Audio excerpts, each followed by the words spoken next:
Assalamualaikum warahmatullahi wabarakatuh. Anak-anakku kelas 5, bagaimana kabar kalian hari ini? Semoga kalian selalu dalam kesehatan. Tujuan pembelajaran kita dalam video ini adalah siswa dapat menjelaskan urutan sistem pencernaan makanan pada hewan ruminansia.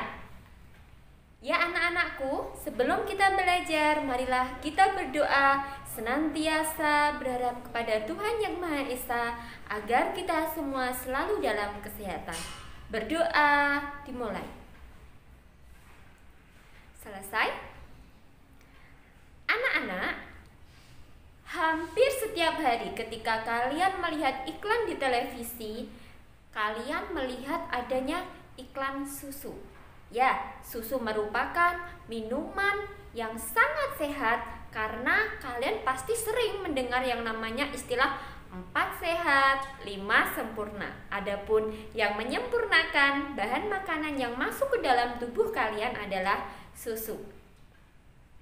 Susu merupakan hasil dari binatang, terutama adalah binatang ruminansia. Apa sih binatang ruminansia itu? Binatang ruminansia biasanya adalah binatang mamalia yang dia bisa memamah biak sampai 2 kali. Jadi ketika makanan itu sudah masuk ke dalam tubuhnya, mereka mampu mengeluarkannya lagi. Contoh dari binatang ruminansia adalah sapi, kerbau, dan kuda. 3 tadi adalah contoh dari binatang ruminansia. Nah, binatang ruminansia memiliki lambung yang berbeda dengan binatang lainnya. Bahkan lambung dari binatang ruminansia itu lebih besar daripada lambung manusia. Binatang ruminansia memiliki 4 lambung yang ukurannya lebih besar daripada lambung manusia. 4 jenis perut, ya, perut yang ada dalam binatang ruminansia. Ada yang disebut rumen, abomasum, omasum, dan retikulum. Untuk penjelasan lengkapnya nanti akan Budian jelaskan.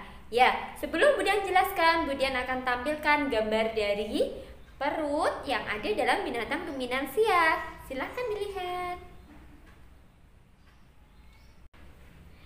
Bagian pertama dari lambung sapi adalah rumen. Rumen biasa juga disebut sebagai perut besar. Di dalam rumen, makanan akan dicerna dengan bantuan mikroba atau bakteri. Nah, disinilah makanan akan dicerna menjadi bubur oleh dinding rumen. Nah, ketika sapi itu beristirahat atau ketika sapi itu sedang duduk, maka makanan yang tadi sudah diolah bisa kembali lagi ke mulut. Jadi makanan yang sudah masuk ke dalam lambung itu bisa masuk ke mulut. Itu tadi adalah rumen atau biasa disebut dengan perut besar. Yang kedua adalah retikulum atau perut jala. Jadi di dalam retikulum ini makanan akan diabsorpsi atau diserap kembali dengan bantuan oleh bakteri anaerob dan protozoa. Namanya saja perut jala, maka di sini penyaringannya berfungsi agar makanan yang nantinya masuk ke omasum atau perut kita itu sudah makanan yang bersih. Jadi zat-zat yang tidak diperlukan oleh tubuh sudah disaring di dalam perut jala atau retikulum ini. Yang ketiga adalah omasum atau perut kitab. Di dalam omasum makanan akan dicerna oleh alat pencernaan, kemudian nanti makanan akan masuk ke dalam abomasum atau perut masam. Yang keempat adalah abomasum atau perut masam. Jadi yang sebenarnya disebut lambung adalah abomasum ini. Nah, di dalam abomasum akan terjadi absorpsi kembali yang dibantu oleh enzim pepsin yang dihasilkan oleh lambung. Kemudian setelah melewati 4 macam perut, makanan akan masuk ke dalam usus halus yang perlu kalian tahu bahwa usus halus dari seekor sapi bisa mencapai 40 meter panjangnya. Luar biasa bukan ciptaan Tuhan Yang Maha Esa?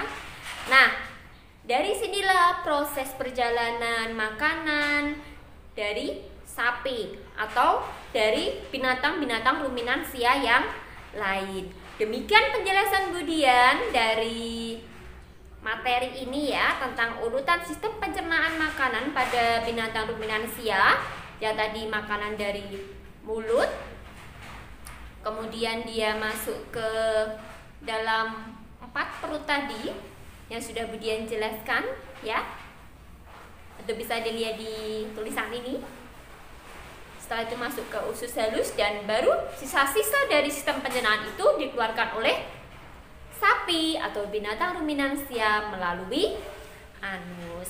Baik anak-anak, demikian video dari Budian. Semoga kalian bisa memahami penjelasan dari Budian.